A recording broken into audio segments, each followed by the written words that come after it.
Our Father, we thank you for the privilege of being in this place tonight to study your word and to begin a fruitful and profitable life that is conditioned upon your word.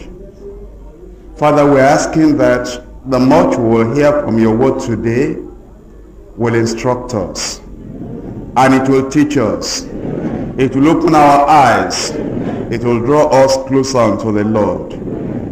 Open the scriptures to us. And Father, we pray that the thoughts of our hearts and the problems that might be self-imposed and all the things that the devil might want to do to distract people, we pray that all these things will not have effect upon us and will not remove your word from us in Jesus' name.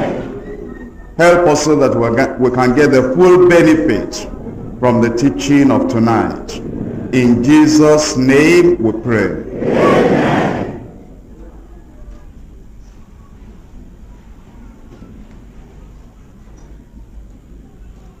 We're studying the Word of God on the profitable subject, give and forgive. This is a subject or topic that marks people as people.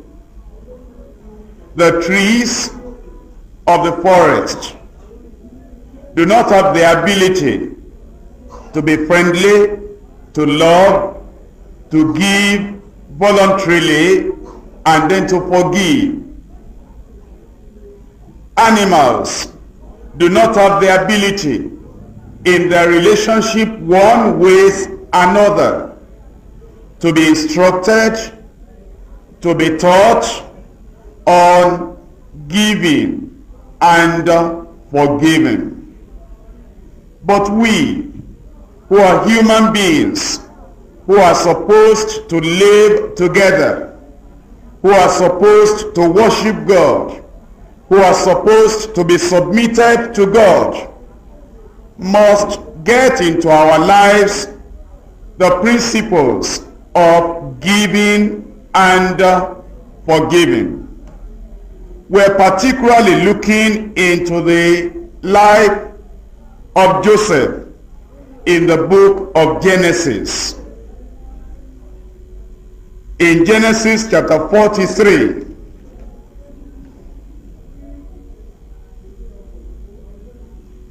verse 1, verse 2, and verse 15.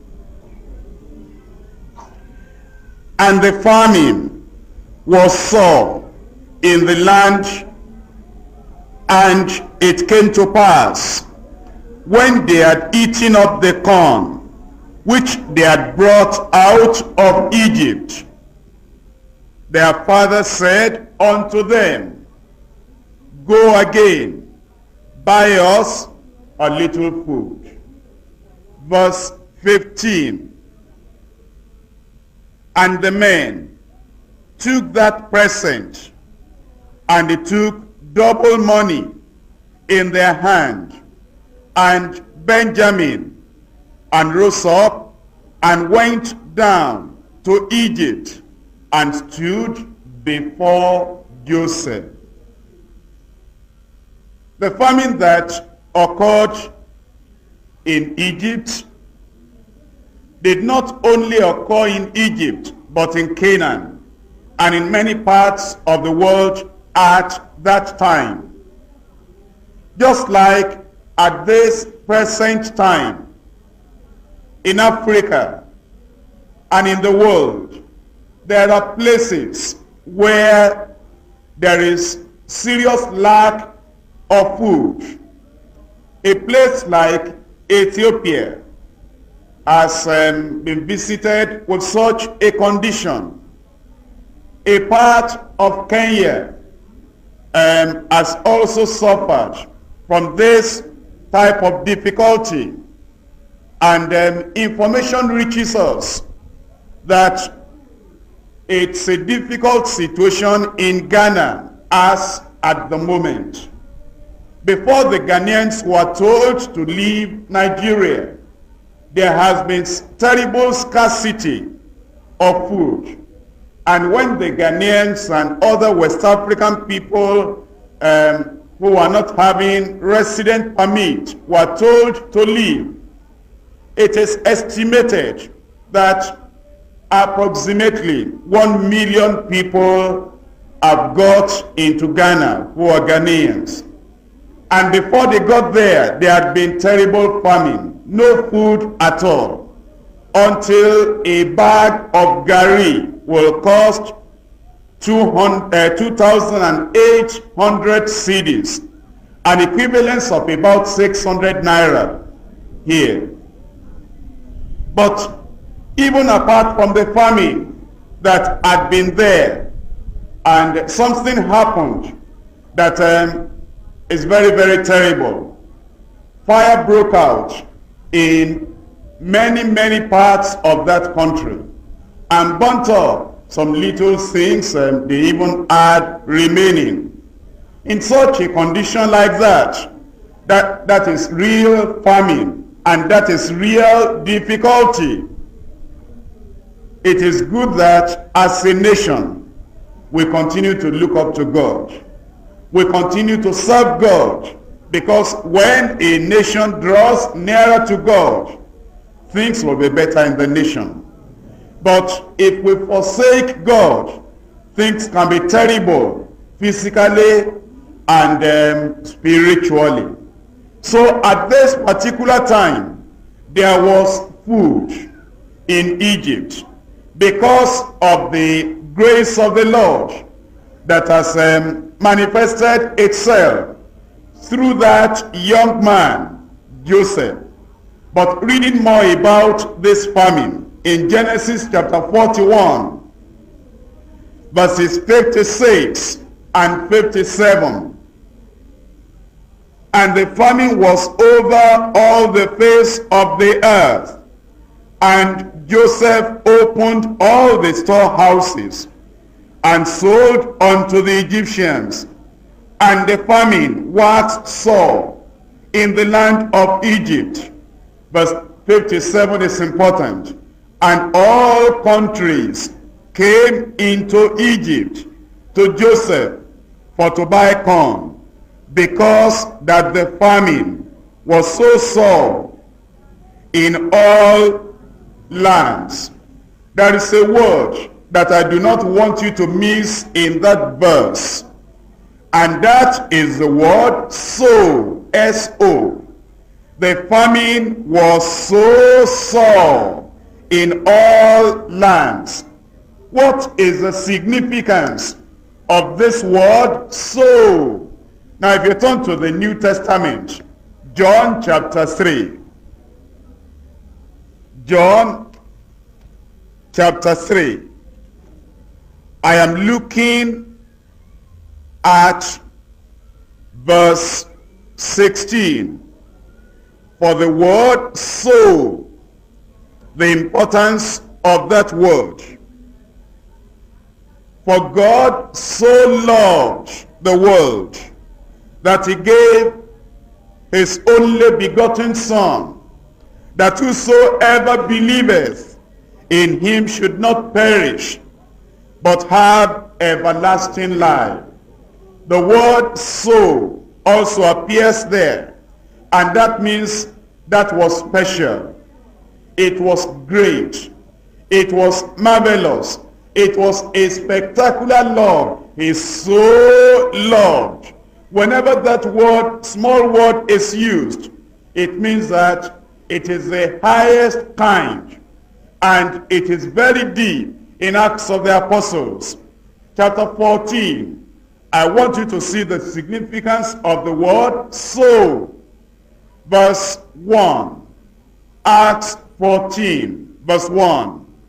And it came to pass in Iconium that they went both together into the synagogue of the Jews, and so spake.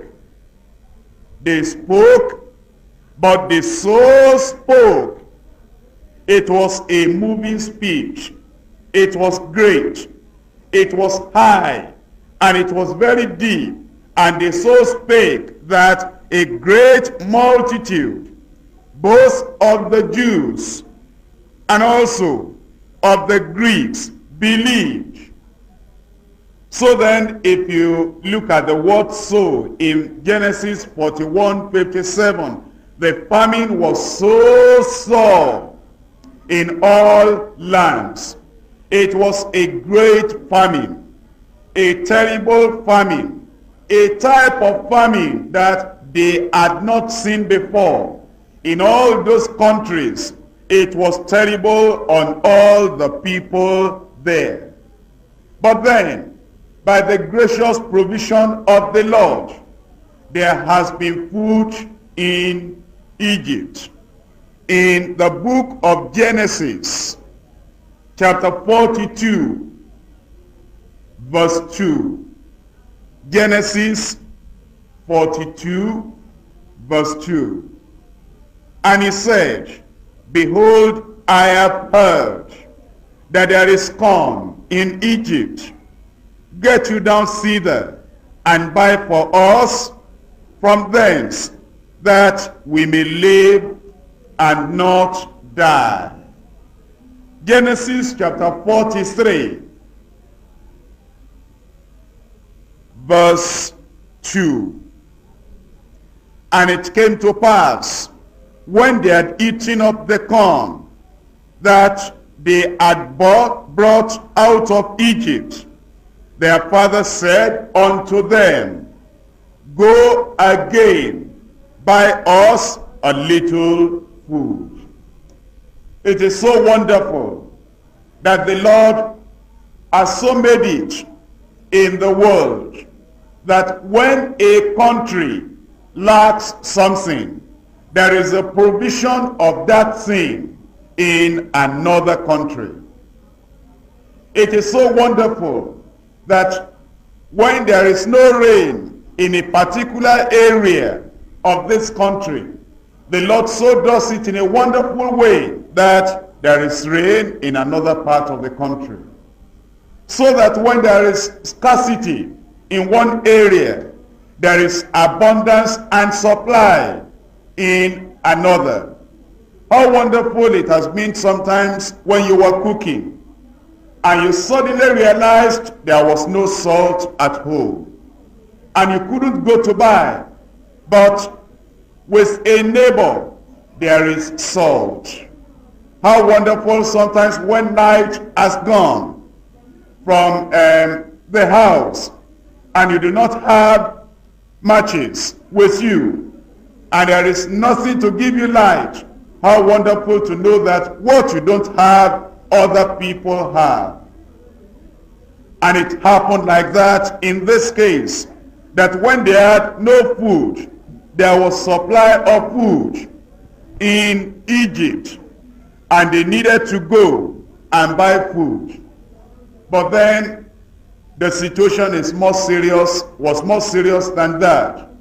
Joseph that they had sold to Egypt, Joseph that was hated, Joseph that they were enemies to, they made themselves enemies, they had been cruel and wicked to him. It was this Joseph that was in Egypt, selling the food, distributing the food.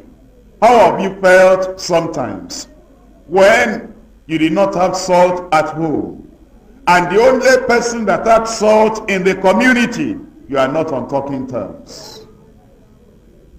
How sometimes your wife may be laboring at the dead of the night, and then there is no taxi to take your wife to the hospital, to the maternity, and the only person that can help as a midwife in that community, you are not on talking terms. What do? Either allow your wife to die, or immediately to go and say, I have a difficulty. Let's settle our quarrel. Please come and help me. They knew that they had sold Joseph to Egypt. At this time, they had not recognized Joseph But they had difficulty when they went at the first time. Let us see the difficulty between Joseph and his brethren. Let's trace it from Genesis chapter 37, verse 4. And when his brethren saw that their father loved him more than all his brethren, they hated him. They hated him, and could not speak peaceably unto him. They so hated him that they were no more on speaking terms. Verse 5. And Joseph dreamed a dream, and he told it his brethren, and they hated him yet the more. Hatred starts in a little way. First, an ill feeling. Second, some irritation coming out of the heart against that person. 3, a meditation on the character of that person. 4, lack of appreciation for that person. And jealousy will come in, envy will come in, and the hatred will begin to grow. First of all, an ill feeling, and you'll just be brooding over that until you are getting irritated, until the person is no more beautiful and no more handsome, no more good in your sight, until if the person is coming in front of you, you find it difficult to say good morning, and you remember his faults more than his good points, until you cannot even talk together anymore. But it doesn't stop there. It comes to a point when even his voice will irritate you. If he laughs, you'll be angry. If he sings, you'll be angry. And the hatred can so come that if you have to pass in front of his house to get to your house, you will avoid passing in front of his house. You will labor more to avoid him. You will not want to see him. And in the night, before you sleep, you will be thinking about him.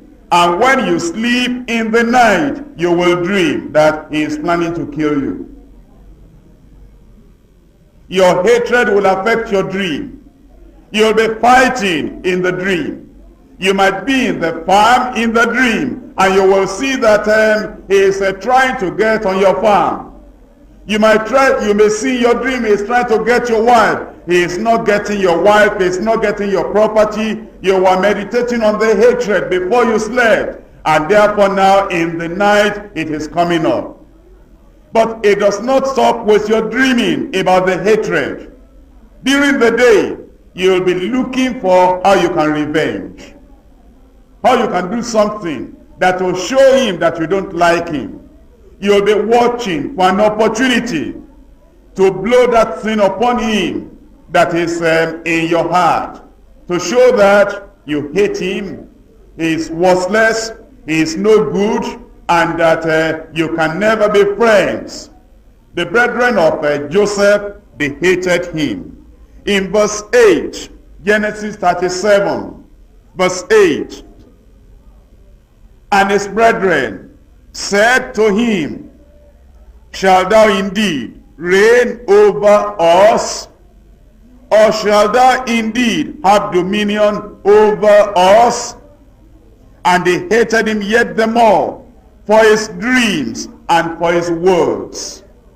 When you have allowed hatred and bitterness in your heart, if the person gets promotion in the place of work, it increases your hatred. If the person has a new child, it increases your hatred. If the person has bought a new car, it increases your hatred.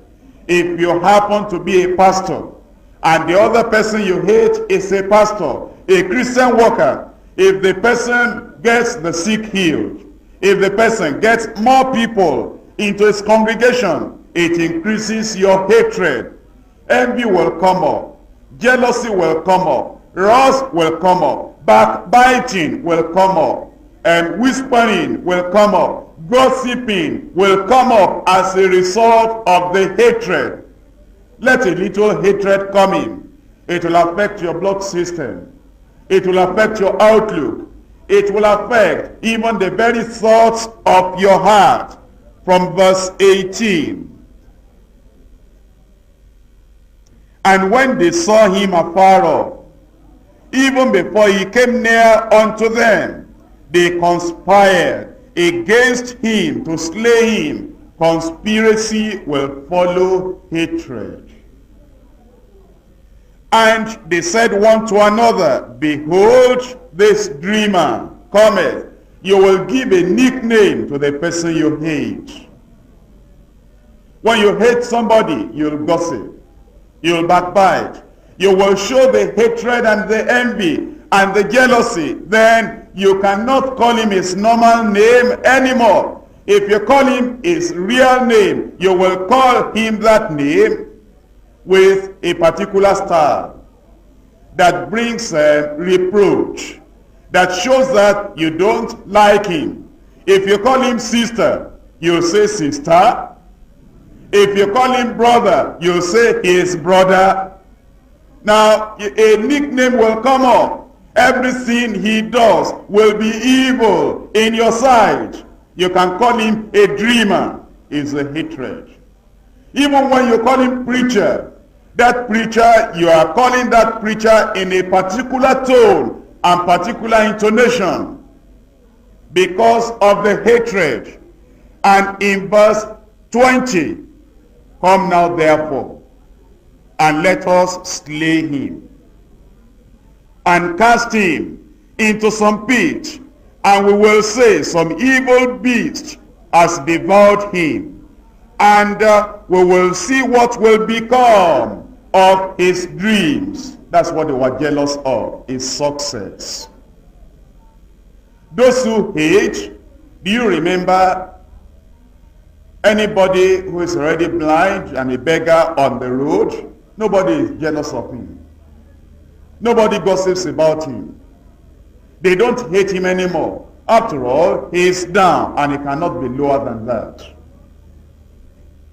When somebody is not making any success in his business, people leave him alone. But let him make success. If they see that there is something good in front of him, the hatred will come. And they hate him because of the progress he is making.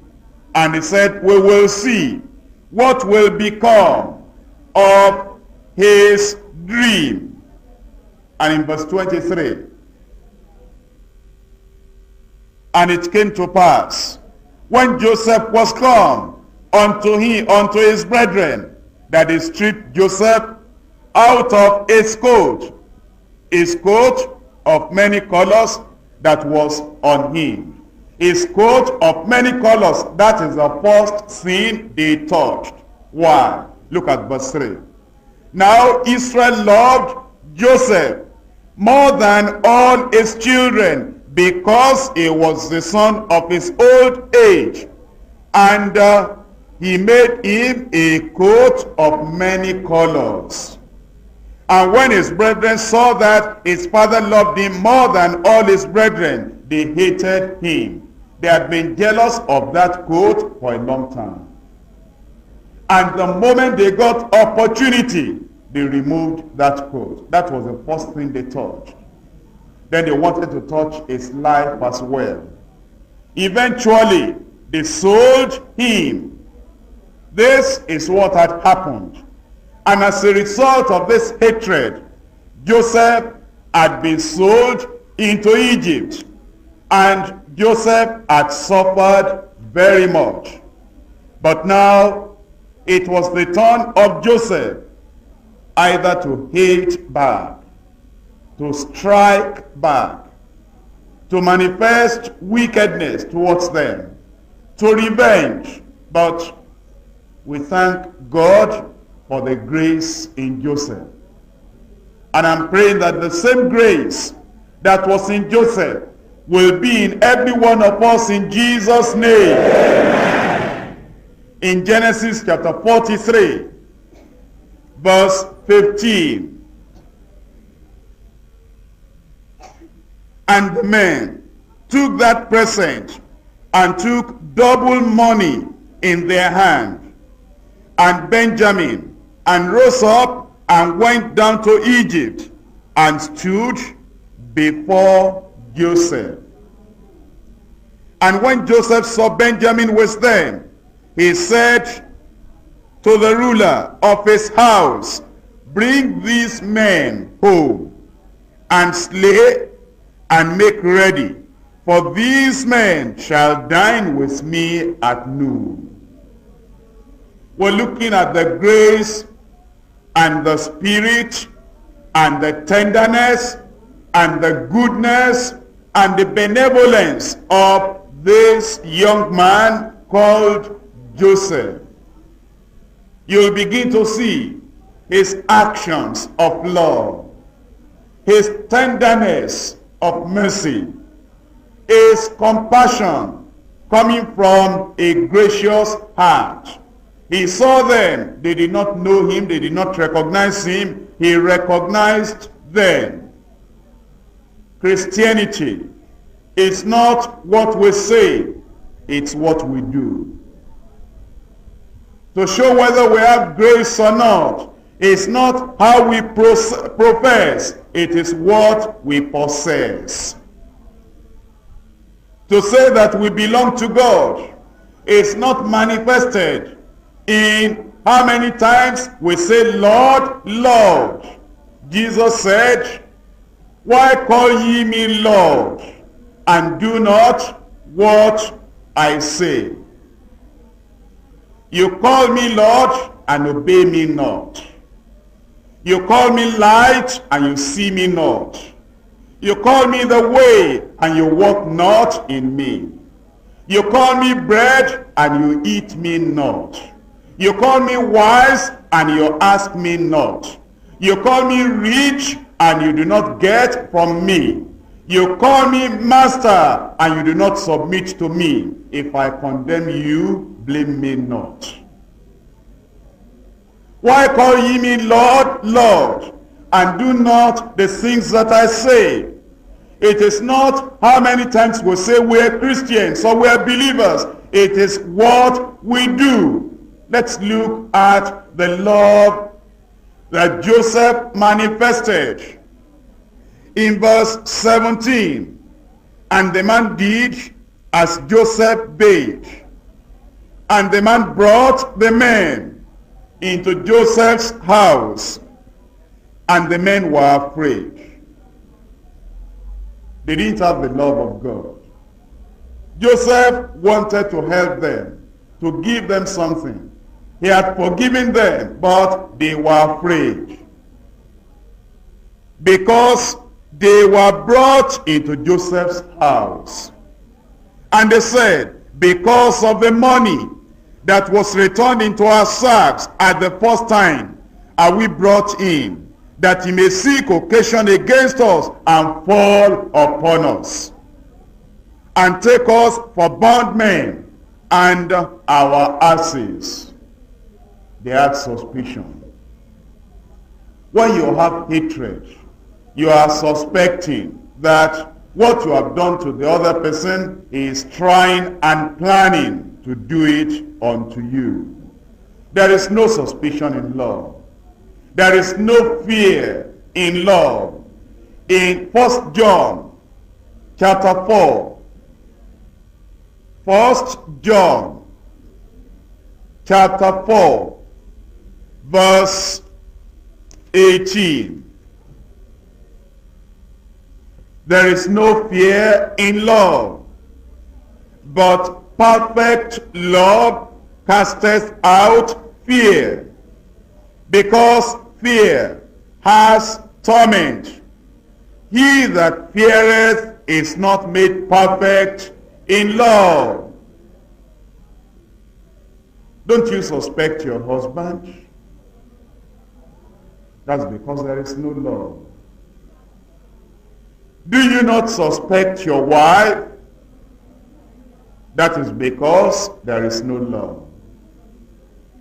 When your husband has gone out and traveled, don't you go to examine the drawer to see the letters that have been exchanged between your husband and maybe other people because you are suspicious. I don't know what this man is doing. That is because there is no love.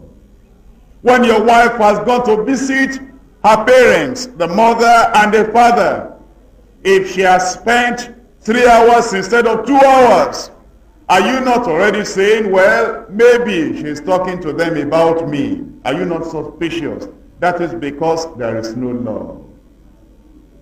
Do you not suspect your parents? It's because there is no love. And even in the house of God, the elders will suspect the pastor. The pastor will suspect the elders. Members of the congregation will suspect the pastor. They don't know what he is doing with their money. There is no love. In our places of work, there is so much suspicion.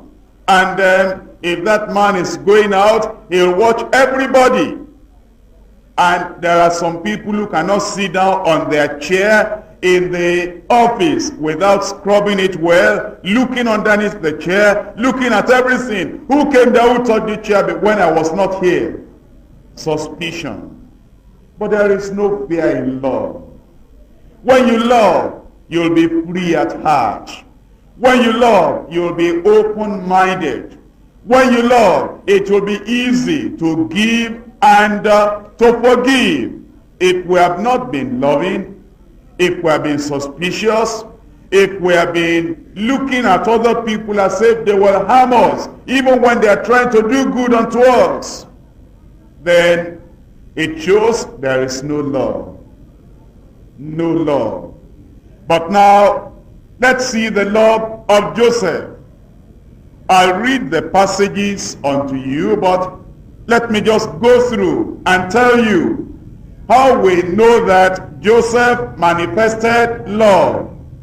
Number one, he forgot injuries. No doubt, since you were born, many people have injured you. They have injured your feeling. They have stepped on your toes. They have hurt you very badly. They have spoken against you. They have misinterpreted you, misquoted you. They have misrepresented you. Sometimes they have stolen from you. At other times, they have secretly slandered you. Love forgets injuries. Joseph forgot injuries. And if you don't find it easy to forget injuries, the blood of Jesus is a melting. All the injuries that have been done against you, if you go to the cross of Jesus Christ and say, God, I want to forget. I want the blood of Jesus to wipe out all the things people have done against me. God will wipe away the remembrance of those injuries, and then it will be easy for you to love.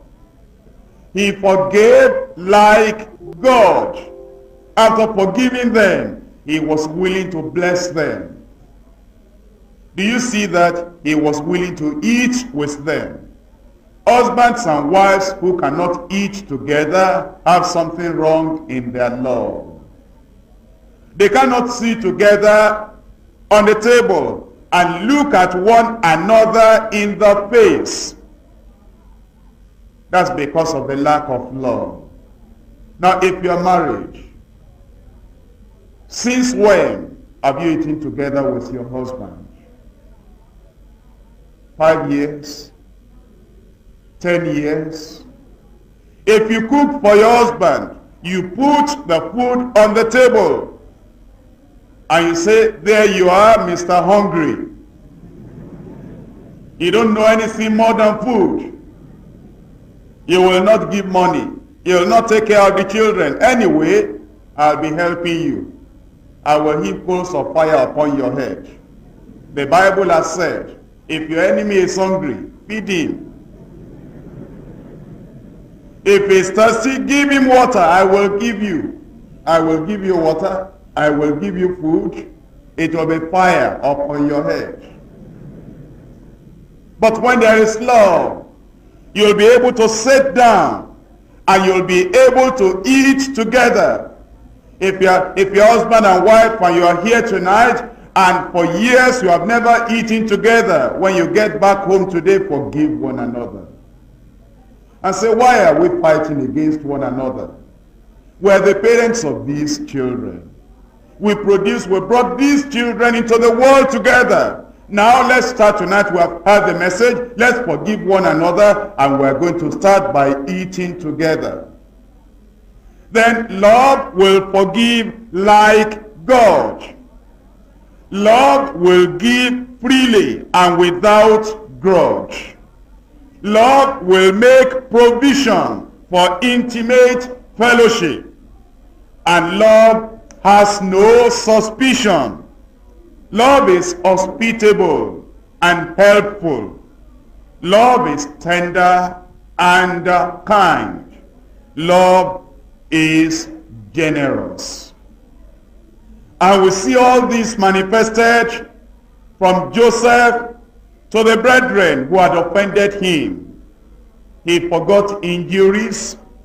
He forgave them like God has forgiven him. He gave them freely when they came to buy food. At the first time, he gave them the food and returned their money into their sacks. He did not bear grudge against them. He made provision for intimate fellowship that they will eat together. He was hospitable and helpful. He was tender to them, and he showed that by he was touched, by being touched. He wept.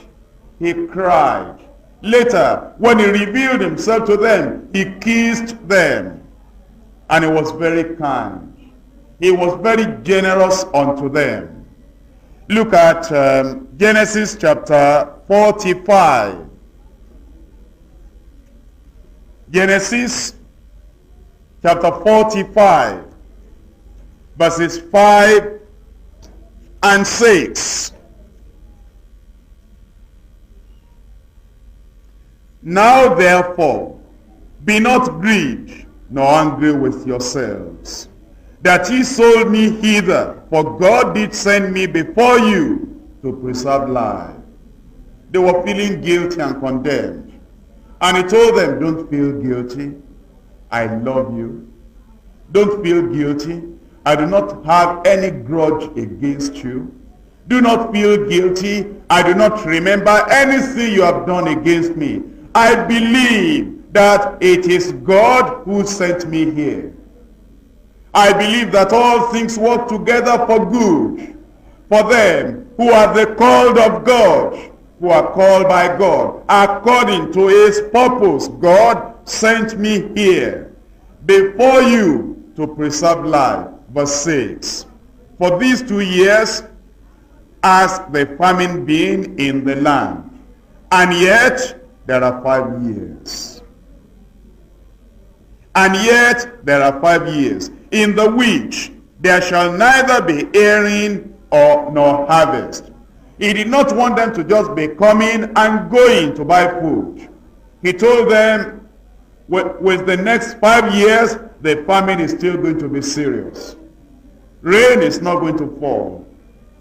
And the crops are not going to yield at all. Verse 7. And God sent me before you to preserve you a posterity in the earth, and to save your lives by a great deliverance.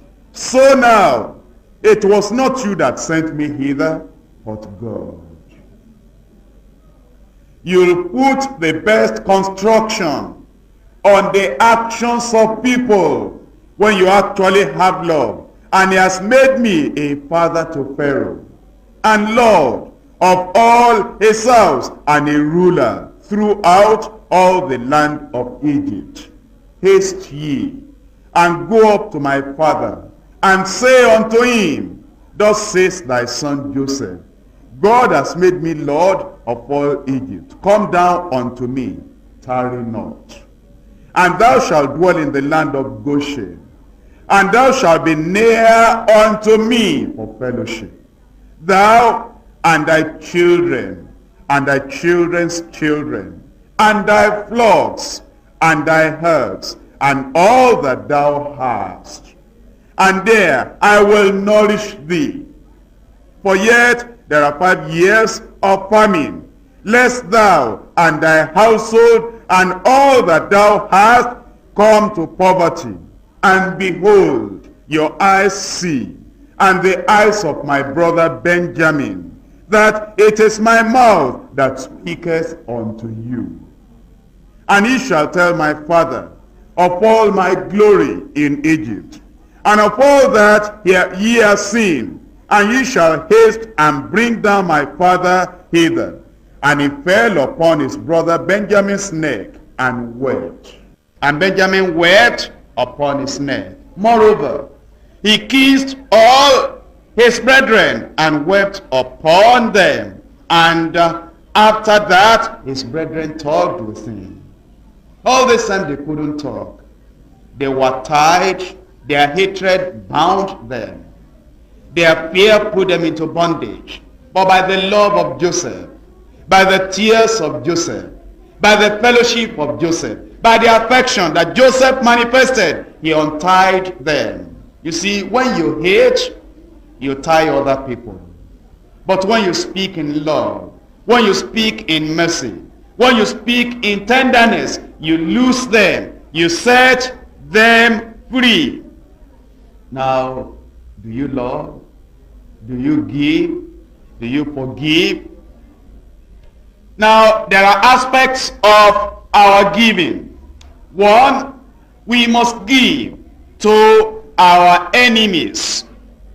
In Proverbs chapter 25, Proverbs 25, verses 20 and 21, verses 21 and 22. If thine enemy be hungry, give him bread to eat. And if he be thirsty, give him water to drink. For thou shalt heap coals of fire upon his head, and the Lord shall reward thee. What does that mean? You'll heap coals of fire upon his head, and the Lord will reward you. When we were unbelievers, as sinners without the grace of God, if we helped an enemy, we'll be saying, oh God, fight against them that fight against me. Then we'll be telling God, God, according to your word, I am going to give him bread and water. And I am praying and talking to you. Let the bread and the water become fire. Let him burn his mouth, burn his throat, burn his stomach, and burn his house. But that is not what God meant. If you have ever seen blacksmiths, the blacksmiths will take a lump of iron, just a rod, useless, lying on the ground. Then the blacksmiths will heap coals of fire upon the iron, and then it will become soft. It will become red hot. And then the blacksmith, because he has heaped coals of fire upon the iron, will beat that iron to a profitable shape. Maybe to a knife, maybe to a sword, maybe to any other instrument that will become profitable. And that is what the Lord is saying there. Give food, give water. And when you give the food and the water, you are doing that with prayer, that the Lord will use the water and the food for his conversion, to soften his heart, to draw him to the kingdom of God. Matthew chapter 5. Matthew chapter 5, verse 44. But I say unto you, love your enemies, bless them that curse you, do good to them that hate you, Pray for them that despitefully use you and persecute you. Your giving bread and water to your enemy must go along with love in the heart. You must do it with an attitude of not bearing grudge, with an attitude of being like your Father who is in heaven, and with much prayer. With much prayer, that what you are doing and what you are giving will result into the repentance and the grace of the Lord being showered upon that person. Now, number one, I have said you give to enemies. Number two, you give to the poor. Proverbs chapter 19. Proverbs 19, verse 17. He that has pity upon the poor lendeth unto the Lord, and that which he has given will he pay him again. We must not only give to our enemies, we must give to the poor, strangers we have never met. We must be generous. We must not be stingy. It may be giving money, giving food, giving clothes, giving whatever is needed by the poor. And then you must give to your household. Not only giving to your enemies, not only giving to the poor people around you, you must give to your household. In 1 Timothy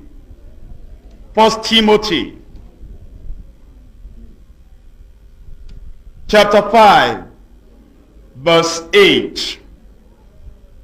But if any provide not for his own wife, for his own husband, for our own husband rather, for his own children, if any provide not for his own, especially for those of his own house, he has denied the faith, and is worse than an infidel. Galatians chapter 6. Galatians chapter 6, verse 9 and verse 10. And let us not be weary in well-doing. Do not be tired in well-doing. You may give, and the people do not give you back. Do not be tired. You may help other people, and they do not say thank you. Do not be weary. You may stretch out your hand of love and mercy, and you may become generous, and the more you give, the people may be holding back from you the more. Do not be weary. And let us not be weary in well-doing, for in due season we shall reap if we faint not. As we have therefore opportunity, let us do good unto all men, especially unto them who are of the household of faith. The household of faith means those who are born again. It doesn't mean religious people who are just attending services. The household of faith, Acts chapter 20, verse 35. Acts chapter 20, verse 35. I have showed you all things, how that so laboring ye ought to support the weak, and to remember the words of the Lord Jesus, how he said, it is more blessed to give than to receive. What is the blessedness in giving? Luke chapter 6, verse 38. the blessing that follows giving. When you give, 1, to your enemies, 2, to the poor people around you, 3, to your own household, 4, to the members of the house of God, to the household of faith, and 5, to God. Giving of your substance, of your income, of your talent, of your ability, giving unto God. Giving to enemies, giving to the poor, giving to your household, giving to the household of faith, and giving to God. What is the benefit and the blessing? Luke chapter 6 verse 38. Give, and it shall be given unto you. Good measure, pressed down, and shaking together, and running over, shall men give into your bosom. For with the same measure that ye meet, with that it shall be measured to you again.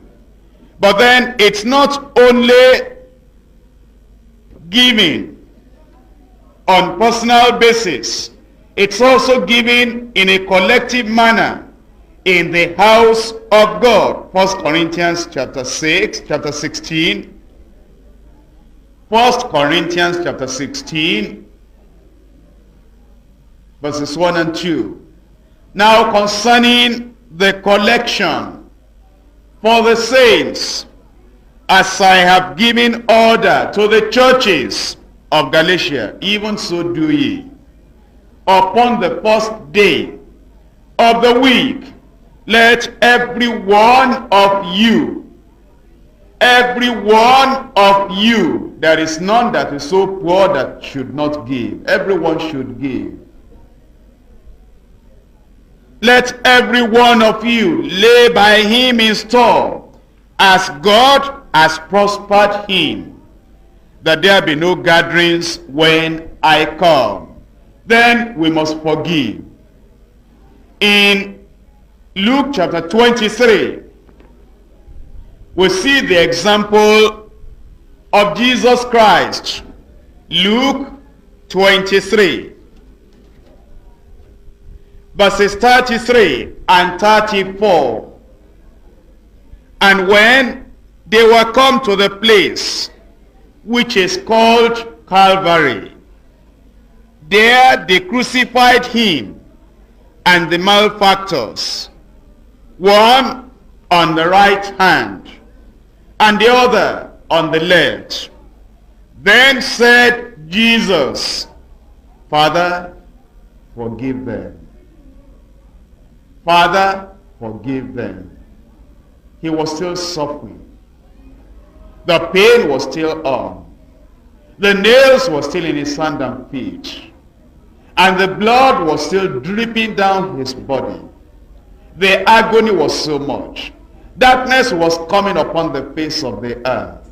And people were passing there, making fun of him, shaking their head. He called himself the Messiah, the Christ. Come down, and then we'll believe on you. As they were looking on him, making jest of him, troubling him, and he was in real agony, in terrible pain.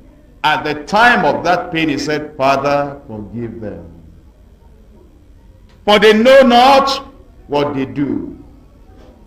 When you say you are a sister, you must have the love of Christ, the heart of Christ.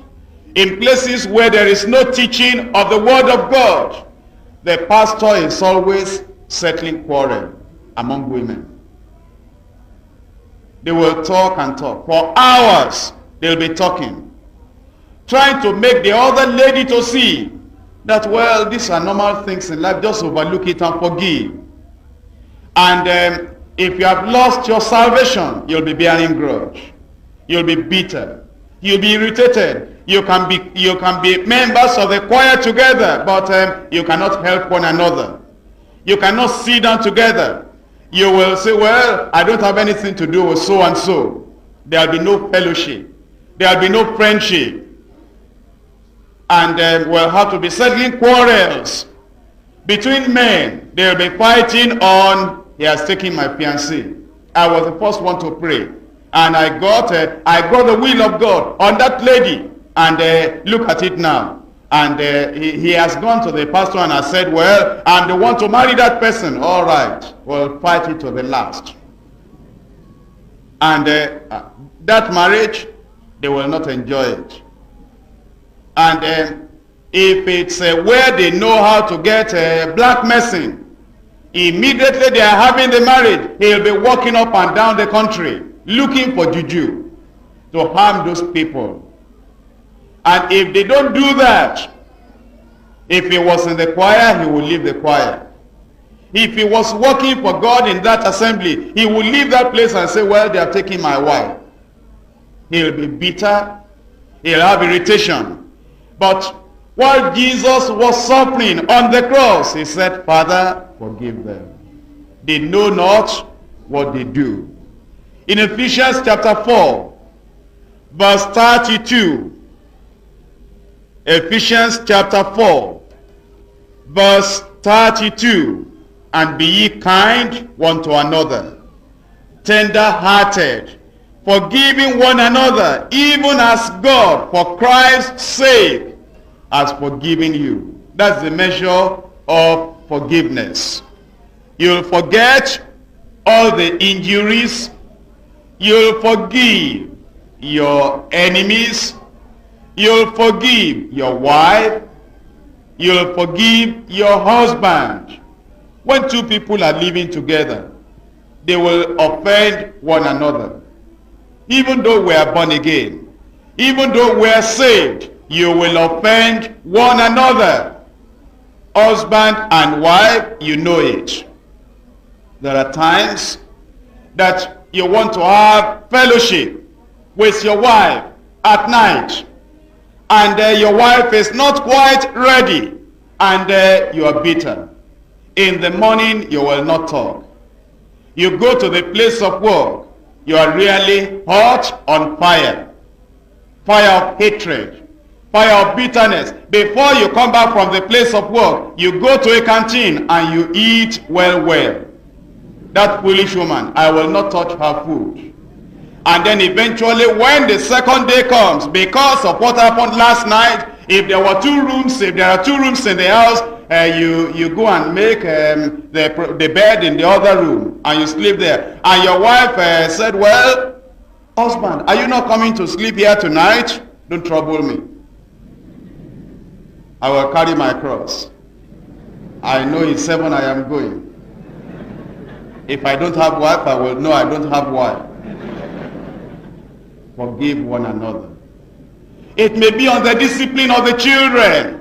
That your husband just take the 6 up and he beats the child. Leave her, oh. I know the sorrow of 9 months. Don't kill him for me. The husband or the father or the mother of a bad child will not throw the bad child away. Don't throw the child with the dirty water away. You come here, Olu. That's what I'm telling you. Leave your father alone. He is a lion in the house.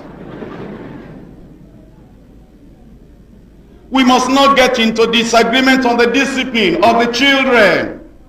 If your wife is doing anything with the children you don't like, let the children go out and play and then call your wife quietly. That's not right.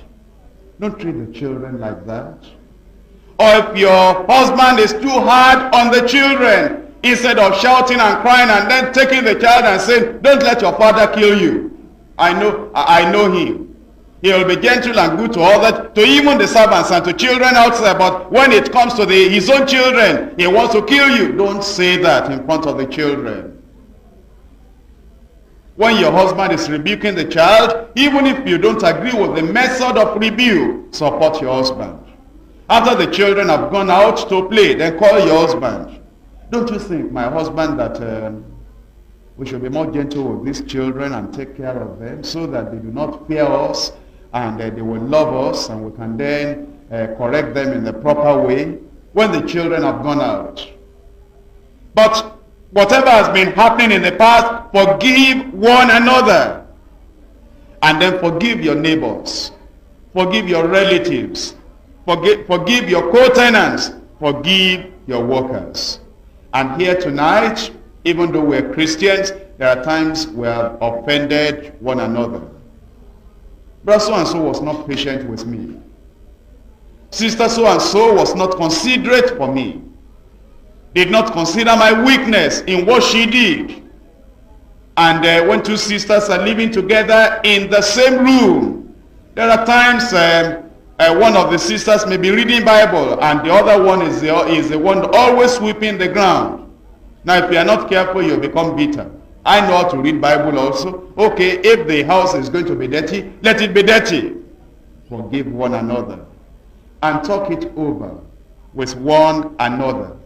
Jesus has already told us in John chapter 13, verses 34 and 35. A new commandment I give unto you, that ye love one another, as I have loved you, as I have loved you, as I have loved you, that ye also love one another. By this shall all men know that ye are my disciples, if ye have love one to another. 1 Corinthians chapter 13. 1 Corinthians chapter 13. From verse 1. Though I speak with the tongues of men and of angels, and have not charity, love, I am become a sounding brass and a tinkling cymbal. Though I have the gift of prophecy, and understand all mysteries and all knowledge, and though I have all faith, so that I could remove mountains, and have not charity, love, I have nothing. I am nothing. Though I bestow all my goods to feed the poor, though I give my body to be burnt, and have not charity, love, it profiteth me nothing.